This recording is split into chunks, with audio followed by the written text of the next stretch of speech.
1960चा काळ. पौर्णिमेच्या भल्या मोठ्या चंद्रानं आपलं शीतल चांदणं काळ्या धरणीवर पसरवलं होतं. रात्र असली तरी बऱ्याच दूरपर्यंत नजर जाऊ शकत होती. गणपतचं वावर होतं. मागच्या वर्षी बरसात चांगली झाली नाही. त्यात बलडाचं मुरमाड वावर. हातात कोणतंच पीक आलं नाही, म्हणून गावातल्या सावकाराकडून कर्ज काढून सणवार केले होते. पण या वर्षी बरसात चांगली होऊन ज्वारी जोरात आली होती. ज्वारी कापणीवर आली होती. चोरांपासून राखण व्हायला पाहिजे म्हणून गणपत गावापासून दूर बलाडाच्या पोटाशी असलेल्या त्या वावरात माळोचा बांधून रात्री राखण करायला जायचा. वावराच्या आजूबाजूला घनदाट जंगल. त्यात जंगली प्राणी रात्री अपरात्री येऊन त्रास द्यायचे, म्हणून राखण करणं जरुरीचं होतं. मागील काही दिवसापासून गणपत घरी गेलाच नव्हता.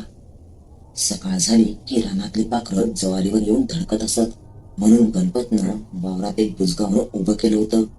त्याचा बराचसा फायदा झाला. पण काही पाखरं यायचेच, म्हणून हातात गोफण घेऊन तिच्यात खडा अडकवून गरगर हवेत फिरवून ज्वारीवर बसलेल्या पाखरांना मारून फेकणं व थोडा आराम करणं आणि पुन्हा तेच संपूर्ण दिवसभर हाच कार्यक्रम चालायचा. आणि रात्र झाली की जंगली जनावरं व चोर यापासून रक्षण करणं हाच उद्योग. आजही त्याच्या मुलानं शिरपतनं त्याला भाकर आणून दिली होती आणि तो चंद्राच्या उजेडात जास्त रात्र होण्यापूर्वीच घरी निघून गेला. गणपतनं भाकर खाऊन चंद्राच्या उजेडात रुही, हरणा, रानडुकर मोठे मोठे आवाज काढून त्यांना पिटाळत होता. ते जनावर एकदाचे पळाले की लवकर वापस येत नसत, त्यामुळे गणपतला बराचसा आराम मिळत होता. असंच एकदाच रानडुकर हाकलून झाल्यावर गणपत थोडा आराम करायला गेला. त्यातच उंच माळोच्यावर मंद वाहणाऱ्या गारवाऱ्याने कधी नव्हे तो आज गणपतचा डोळा लागला. सूर्याप्रमाणे चंद्रही आज माथ्यावर आला होता. रानातल्या मंद गारवाऱ्याने गणपतला कधी नव्हे ती आज गाढ झोप लागली होती. सोबत असलेले कुत्रेही अंग दुमडून तोंडाजवळ शिपटी आणून झोपले होते. चंद्राचं शीतल चांदणं, त्यात रातकिड्यांची किलकिल व केव्हा तरी होणारी ज्वारीच्या पानांची सळसळ. अचानकच गणपतच्या माळूच्या जवळ झोपलेलं कुत्रं उठलं. आपले दोन्ही कान सशासारखे टवकारून इकडे तिकडे फिरू लागलं. पुढच्या दोन्ही पायावर उठून ज्वारीच्या उभ्या दांड्यांमध्ये दोन्ही डोळे रोखून पाहू लागलं आणि भुंकू लागलं.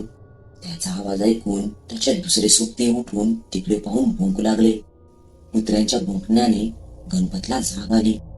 वावरात कोणतं तरी जंगली जनावर घुसलं असेल, म्हणून तो माळोच्यावर उभा राहून डोळे चोळत इकडे तिकडे बघू लागला. ज्वारीच्या उभ्या मागे पुढे डोलणाऱ्या धांड्यांशिवाय त्याला काहीच दिसत नव्हतं. तरी कुत्रे जीवाचा आटापिटा करत भुंकत होते. कोणतं जनावर आशिनात आहे, दिसत बी नाही आणि काही हालचाल बी करत नाही. गेलं असतं निघून तर कुत्रं बी अजून भुंकूनच राहिलंय, म्हणजे इथेच आहे. आलं गेलं सालं अंगावर आलं तर काय करू? काही नासधूस करत असतो तर धांडे मोड्याचा आवाज तरी आला असता कुठून. पण तरी मला वाटतं हे खिडशा आशीन नाही तर तडस आशीन, म्हणूनच तर काही हालचाल होत नाही वाटतं. गणपत स्वतःला समजावत आपल्या अनुभवाच्या जोरावर माळोच्यावरून खाली उतरत नव्हता. काही वेळ तसाच उभा राहून तो इकडे तिकडे नजर फिरवत होता, पण त्याच्या नजरेला काही हालचाल अथवा कोणतेही जनावर पडत नव्हतं. कुत्र्यांनी आता भुंकणं बंद केलं. मध्येच हळूच खूप खूप आवाज करत ते आपापल्या जागेवर येऊन झोपू लागले. या घटनेनंतर गणपतला पुन्हा झोप लागणे अवघड झाले होते. आपल्या आजूबाजूला एखादं जंगली जनावर फिरत आहे म्हणून तो जागीच होता. एखादं जंगली जनावर का त्यापेक्षाही काही भयंकर, जे गणपतला दिसत नव्हतं, पण ते मात्र गणपतला स्पष्ट पाहू शकत होतं. गणपतच्या उशाला आपली सोबतीन कुऱ्हाड होतीच. बराच वेळ इकडे तिकडे नजर मारून झाल्यावर थोड्या वेळानं त्याने पुन्हा पाठ टेकवली. डोळे उघडे करून चंद्राकडे नजर लावून तो पाहू लागला. त्यात मंद वारा कानात भुरभुर आवाज करत होता, पण आता तो जागीच होता. काही वेळ तसाच शांत गेला असेल आणि आकाशात एकटक पाहता पाहताच त्याचे डोळे हळूहळू जड पडू लागले. पुन्हा डोळ्यांवर झोपेचा अंमल बसू लागला. पण पुन्हा कुत्र्याच्या जोरात भुंकण्याने आणि रडण्याने तो खडबडून जागा झाला.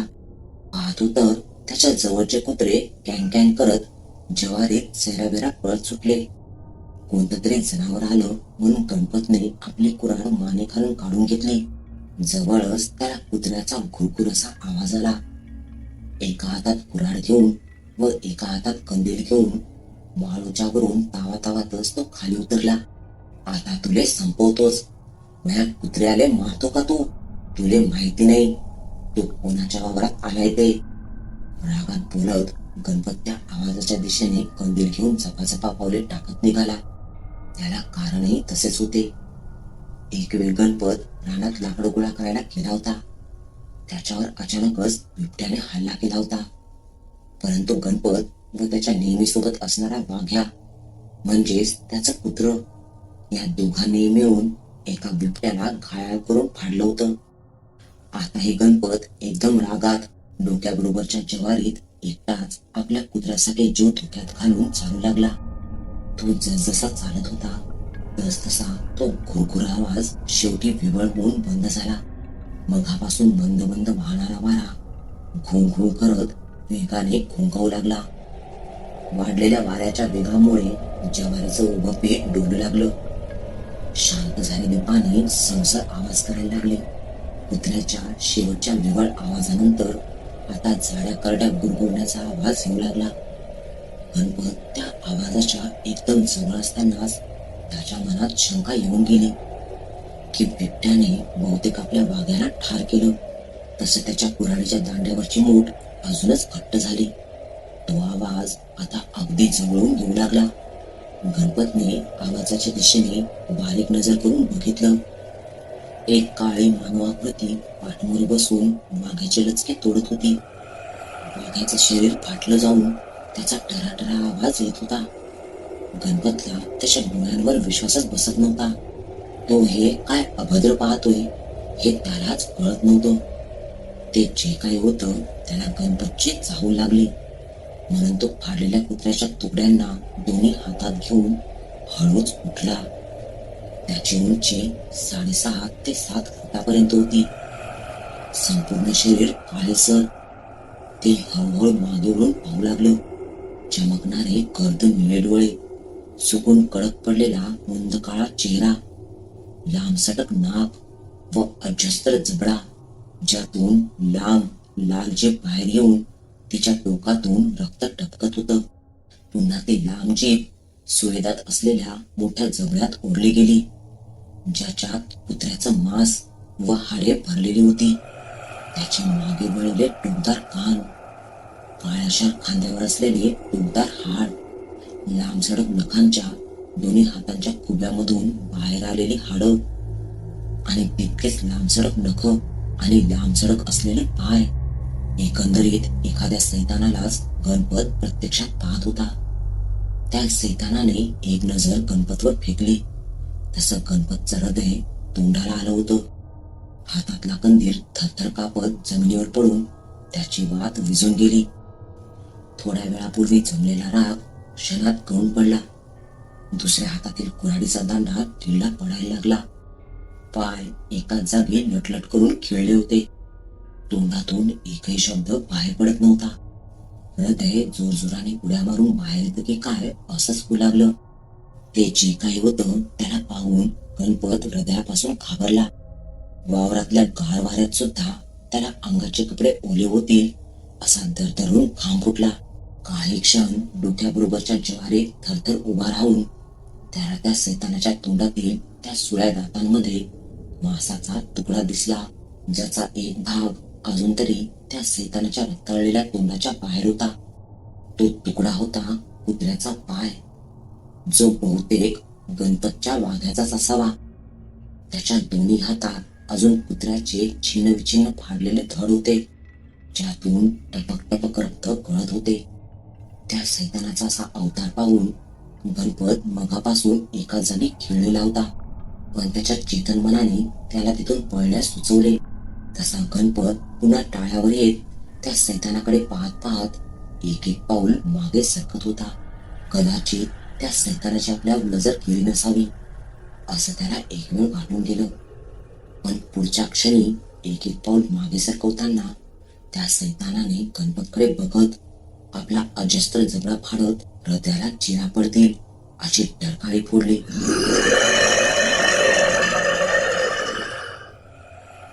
ज्यात अजून तरी कुत्र्याच्या हाडांचे तुकडे होते. समोर असा भयानक मृत्यू पाहून गणपत डोक्याबरोबरच्या ज्वारीत वेड्यासारखा बेभान होऊन थांबू लागला. घोंघावणाऱ्या वाऱ्याच्या वेगामुळे ज्वारीचे कणस डोलू लागले. शांत झालेली ज्वारीची पाने सळसळ करू लागली.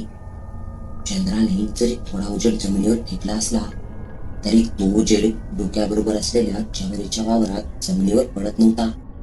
गणपत आपल्याच वावरात वेड्यासारखा बेभान होऊन जीवाच्या आकांताने पळत होता.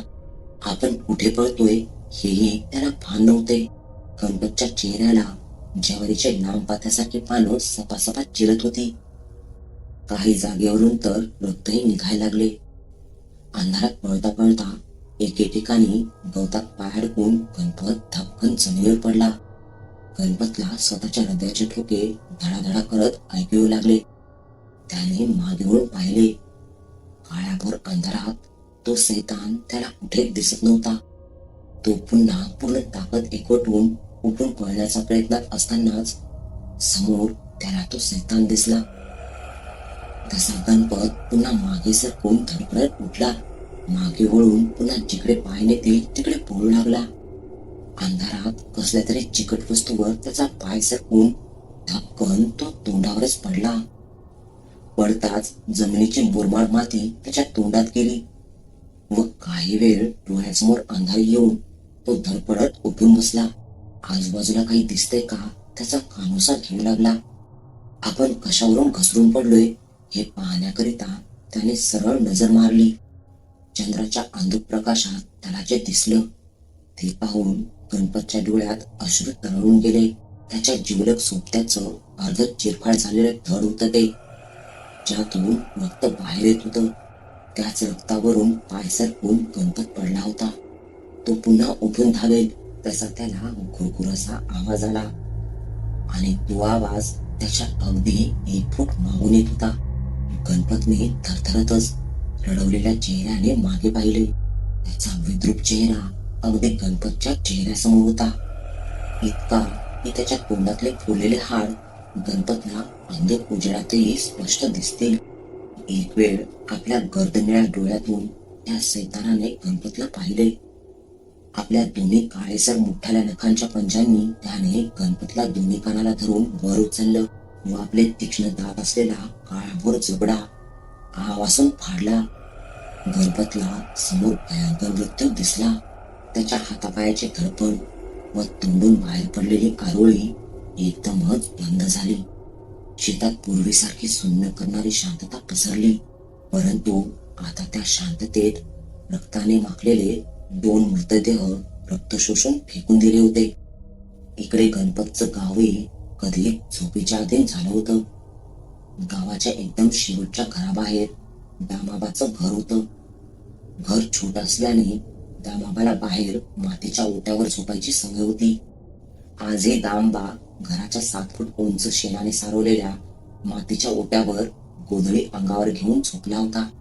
गल्लीतल्या कुत्र्यांनी अचानकच जोरजोरात भुंकायला सुरुवात केली. तशी दामबाची झोप मोडली. त्याने जागीच उठून पाहिलं. गल्लीतले कुत्रे बाहेरच्या दुसऱ्याच कुत्र्यावर भुंकत होते. काही कळायले मार्गच नाही. हे कुत्रे एकदमच असे काय भुकायला लागले? दामबा स्वतःशीच पुटपुटला. तितक्यातच गावच्या बाहेरून 1-2 कुत्री अजूनच पळत आली. त्याच्यातील एक कुत्र सरळ शेपूट घालून गावात घुसलं. भुंकत असलेले काही कुत्रे त्याच्या मागे पळत सुटले तर दुसरं कुत्र सरपणासाठी ठेवलेल्या त्या काड्यांखाली जोरजोरात माती उकरून शेपूट घालून ऊ करत घुसलं. दामबा ह्या कुत्र्याला ओळखून होता. हे कुत्रे गणपतच्या वावरात खळ्यात राहणारे आहे हे दामबाच्या लगेच लक्षात आलं. पण ते एवढ्या रात्री गावाकडे पळत कसे काय आले, ते बी एवढे घाबरून? नामाच्या मनात अनेक प्रश्न निर्माण झाले. गावावर काहीतरी संकट येणार की काय, असं त्याला मनवून वाटून गेलं. आणि झाले तसंच. दुसऱ्या दिवशी सूर्यदेवाने आपली सोनेरी किरणे धरणीवर टाकण्यास सुरुवात केली. सकाळ होऊन गावातील कामांना वेग आला. प्रत्येक घरातून चुल्याचा धूर निघत होता. दगडमातीच्या गल्ल्यांमध्ये प्रत्येक घराबाहेर शेणाचा सडा पडत होता. तुळसाबाईची पूजा करून अगरबत्ती पेटवली जात होती. बाजारपट्टीमध्ये भाजीवाले आपल्या गिराईकाला ओढण्याचा प्रयत्न करत होते. त्याच्याच मागे लाकडी तेलकट फळ्या उघडून छोटे छोटे किराणा दुकाने उघडली होती. बाजारपट्टीलाच लागून मारुतीचं पार होतं व त्याच पारासमोर गावच्या दरवाजाची कमान होती. त्या कमानीतून उतरून गावाची छोटी नदी होती, जिच्या खळखळणाऱ्या नितळ पाण्यात गावातील स्त्रिया कपडे धुण्यासाठी जमल्या होत्या. त्यांच्यासोबत काही लहान सहान लेकरं वाहत्या उथळ पाण्यात उड्या मारत होते. नदीच्या दुसऱ्या बाजूला वरती चढून गेल्यावर गोठण होतं, जिथं गावातील 200-300 जनावरं जमली होती, जी काही वेळाने रानात चरण्यासाठी निघणार होती. एकंदरीतच गावाची सकाळ नेहमी लगबगीची राहावी असं चित्र होतं. परंतु खरंच ही सकाळ नेहमीसारखी असणार होती का? सकाळच्या लगबगीत बनाबाई आपल्या नवऱ्यासाठी मातीच्या चुलीवर भाकर थापित होती. इकडे 16 वर्षांचा शिरपती काड्या व बांबूने बांधलेल्या गोठ्यात गाईचं दूध काढत होता. असं करताना त्याच्यासोबत असलेलं कुत्र्याचं पिल्लू शेपटी हलवत शिरपतीच्या पायाजवळ येऊन बसलं होतं. त्या दोघा मित्रांचा नेहमीचा कार्यक्रम असावा बहुतेक. घरची सर्व कामे आटोपून बनाबाईने भाकर एका सुटक्यात बांधली होती आणि आपल्या दूर असलेल्या वावरात जायला निघाली. सोबत शिरपत व त्याचा सोबती छोटं कुत्र्याचं पिल्लू दोघेही होते. बनाबाई व गणपतचं वावर गावापासून दूर 2-2.5 किलोमीटरवर असल्याने, शिवाय त्यांच्याकडे गाडी बैल नसल्याने त्यांना गावातून लवकर निघावं लागायचं. आजही दोघे मायलेक नेहमीप्रमाणेच आपल्या वावराच्या रस्त्याने पाय उचलत निघाले. रस्ता अरुंद व लांब असल्याने रस्त्याच्या दोन्ही बाजूने गर्द व उंच वाढलेले निंबाचे, चिंचेचे, आंब्याचे, वडाचे, पिंपळाचे वृक्ष लागत असत, ज्याने वावराचा खडक मातीचा चढउतार असलेला रस्ता वेलीपालांनी नेहमी झाकलेला असायचा. रस्त्यात एके ठिकाणी रुंद नाला लागायचा, जो पावसाळ्यात नेहमी खळखळ वाहायचा, परंतु इतर वेळेला त्यात फक्त उघडे पडलेले खडक. नाला चढून आल्यावर गणपतचं शेत अजून बरंच लांब होतं आणि गावही भरपूर मागे पडलं होतं. रानातली निरनिराळ्या पक्ष्यांची एकच किलबिलाट ऐकू येत होती. बनाबाई, शिरपत व त्यांच्या मागे मागे हुंदडत येणारं छोटं कुत्र्याचं पिल्लू, तिघेही जण वावराच्या रस्त्याने चालत होते. शिरपत छोट्या कुत्र्याच्या पिल्लासोबत खेळत खेळत चालला होता, पण न जाणे बनाबाईला आज एकदमच अस्वस्थ वाटत होतं. तिचा जीव डगमग करत होता. का, कशामुळे तिलाही कळत नव्हतं. दररोजच्याच रस्त्याने ती चालत होती, परंतु सरळ रस्ता तिला जणू अनोळखी आणि भयसूर वाटत होता. कधी एकदाच आपल्या नवऱ्याला जाऊन भेटते असं तिला झालं होतं. त्याला कारणही तसंच होतं. कधी नव्हे ते रात्रीला तिला अभद्र स्वप्न पडलं होतं. ती रस्त्याने चालत होती, पण मनात विचारांचं काहूर माजलं होतं. अनेक विचार डोक्यात घेऊन बना एकदाची वावराच्या बांध्यावर आली. वावराच्या बांध्यापर्यंत हसत खेळत येणारं पिल्लू अचानकच मान खालीवर करून घुटमळत ऊ करायला लागलं. शिरपतला वाटलं की ते आपल्याला उचलून घ्यायला सांगत असेल, म्हणून शिरपतने त्याला हातात उचलून घेतलं. इकडे बना झपाझप पावलं टाकत खळ्याजवळ येऊन ठेपली. अचानकच तिच्या लक्षात आलं की खळ्यात असणारे कुत्रे, जे बनाबाई येतात धावत येऊन बनाबाईच्या पायाजवळ इकडून तिकडे उड्या मारत असत, त्यातील एकही कुत्र इथे आजूबाजूला देखील नव्हतं. डोक्यावरील भाकरीचं सुरकं एके ठिकाणी ठेवून ती माळूच्या जवळ आली आणि तिने गणपतला आवाज दिला, पण काही उत्तर आले नाही. म्हणून ती स्वतः झरझर माळूच्या शिडीवर चढून पाहू लागली. तिथे गवताच्या सुकलेल्या पुंजक्यांशिवाय काहीच नव्हते. गणपतची कुऱ्हाड देखील ठिकाणावर नव्हती. बनाला ते अपेक्षित नव्हतं. रात्री पडलेलं अभद्र स्वप्न, रस्त्याने येताना वाटणारा भयानपणा, त्यात भर म्हणून दररोज तिच्या पायाजवळ हुकूक करत घुटमळणारी कुत्रे, आणि तिच्या जीवाचा जीवलग मालक, तिचा धनी तिला दिसत नव्हता. म्हणून तिने रडवलेल्या गळ्याने शिरपाला जोरात हाक मारली. शिरपा, अरे ओ शिरपा, लेकरा, जरा इकडे ये.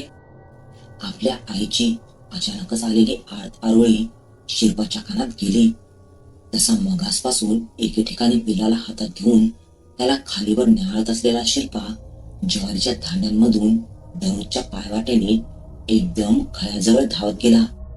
खळ्याजवळ जाताच आपल्या आईचा रडवलेला अवतार पाहून शिरपा त्याच्या आईला घाईघाईतच धडधडलेल्या छातीनं विचारू लागला. काय व मा, काय म्हणती? अन माया बा, अन आपला वाघ्या, बाकीचे कुत्रे बी दिसती नाही, अन तू अशी रडल्यावानी काऊन करून राहिली? अरे बेटा, काय इठी, आपलं कुत्र बी नाही, अन तुया बा बी. जरा पाय तुया बापाले. बना असं म्हणताच शिरपाच्या हातातलं पिल्लू खाली जमिनीवर उडी मारलं आणि हळूहळू जमीन सोंगत धावू लागलं. शिरपानं तडक झोपडीत जाऊन आपली कुऱ्हाड हातात घेतली आणि तडतड पाय उचलत उभ्या ज्वारीत आपल्या पिल्लामागे निघाला. त्याच्या मागे बनाई आपल्या नवऱ्याच्या आशेने गेली. एके ठिकाणी पिल्लू येऊन थांबलं. ते काहीतरी हुंगत असल्याचं शिरपाने हेरलं. तसा शिरपा लगबग पावलं उचलत तिथे आला होता आणि त्याने जे पाहिलं ते भयंकर होतं. एका कुत्र्याचं अर्ध फाडलेलं धड, ज्याच्यावर रानातल्या माशा मवळ्यासारख्या घुंगू करत होत्या आणि सारख्या दोन्ही तुकड्यावर बसत होत्या. शिरपा मागून बनाने ते दृश्य पाहिलं. भीतीने तिच्या तोंडून आरोळी बाहेर पडली. तिने तोंडाला पदर लावला आणि हमसू लागली. आपल्या नवऱ्यासोबत काहीतरी विपरीत घडले का म्हणून तिला शंका आली. शिरपानं ते धड ओळखलं. ते त्यांच्या लाडक्या वाघ्याचं होतं. वाघ्याचं धड इथे आहे, पण मग बा कुठे आहे? आणि ते पुढे काय आहे आता? माशा तटेबी घुंगू करतायत. त्याच्या पुढे काही धांडे ओलांडून माशांचा एक थवा तिथे घोंगावत होता. तसा शिरपा हळूहळू पुढे येऊ लागला. जवळ आल्यावर त्याला जे दिसलं ते तर अजूनच भयानक आणि हृदय बंद पाडणार होतं. पण शिरपा पक्क्या हिमतीचा म्हणून एका जागी खाली कोसळला आणि त्याच्या हातून त्याचे कुऱ्हाडही पडले. पण तशा पक्क्या हिमतीची बना मात्र नव्हती. शिरपा असा कसा कोसळला म्हणून ती त्याच्याकडे हळूहळू दबक्या पावलांनी येऊ लागली. एवढ्या क्षणात बनाच्या मनात कितीतरी प्रश्न आले. जे आपल्याला नको आहे असंच काही दिसायला नको म्हणून बना देवाला मनोमन साकडं घालत होती. पण नियतीला काही वेगळंच मान्य होतं. बना शेवटी शेवटच्या पावलासोबत जमिनीवर पाठमोऱ्या मुक्या बसलेल्या शिरपाजवळ आली आणि समोरील दृश्य पाहताच बेंबीच्या देठापासून बनाने आरोळी ठोकली. काही क्षणात बना जमिनीवर बेशुद्ध होऊन धपकन पडली. एकीकडे बापाचं पडलेलं निस्तेज कलेवर, दुसरीकडे बेशुद्ध पडलेली आई. शिरपाला काही वेळ भोवळ आली. त्याच्या तोंडातून एकही शब्द फुटत नव्हता. मेंदू बंद झालेल्या माणसासारखा शिरपा बापाच्या निस्तेज कलेवराला एकटकच पापणी न लावता बघत होता. इतक्यातच त्याच्या पायाजवळ त्याचं कुत्र्याचं छोटं पिल्लू घुंगळत फुंकू लागलं. 2-3 वेळा फुंकल्यावर शिरपाला अचानकच परिस्थितीची जाण झाली आणि त्याचा रोखून धरलेला अश्रूचा बांध अखेर फुटला. त्याने आकाशाकडे तोंडवर करून हंबरडा फोडला. एका क्षणातच अश्रूंचा महापूर त्याच्या डोळ्यातून उघडत त्याचं पूर्ण आयुष्य त्या पाण्यात बुडालं. अकाल तांडव रडताना त्याला त्याच्या विशुद्ध पडलेल्या आईची आठवण झाली. म्हणून त्याने स्वतःला सावरत त्याच्या आईला उठवण्याचा प्रयत्न केला. त्याने तिला उचलून खांद्यावर घेतलं. झोपडीजवळ आणून तिच्या तोंडावर पाणी शिंपडलं. तशी हळूहळू तिला जाग आली.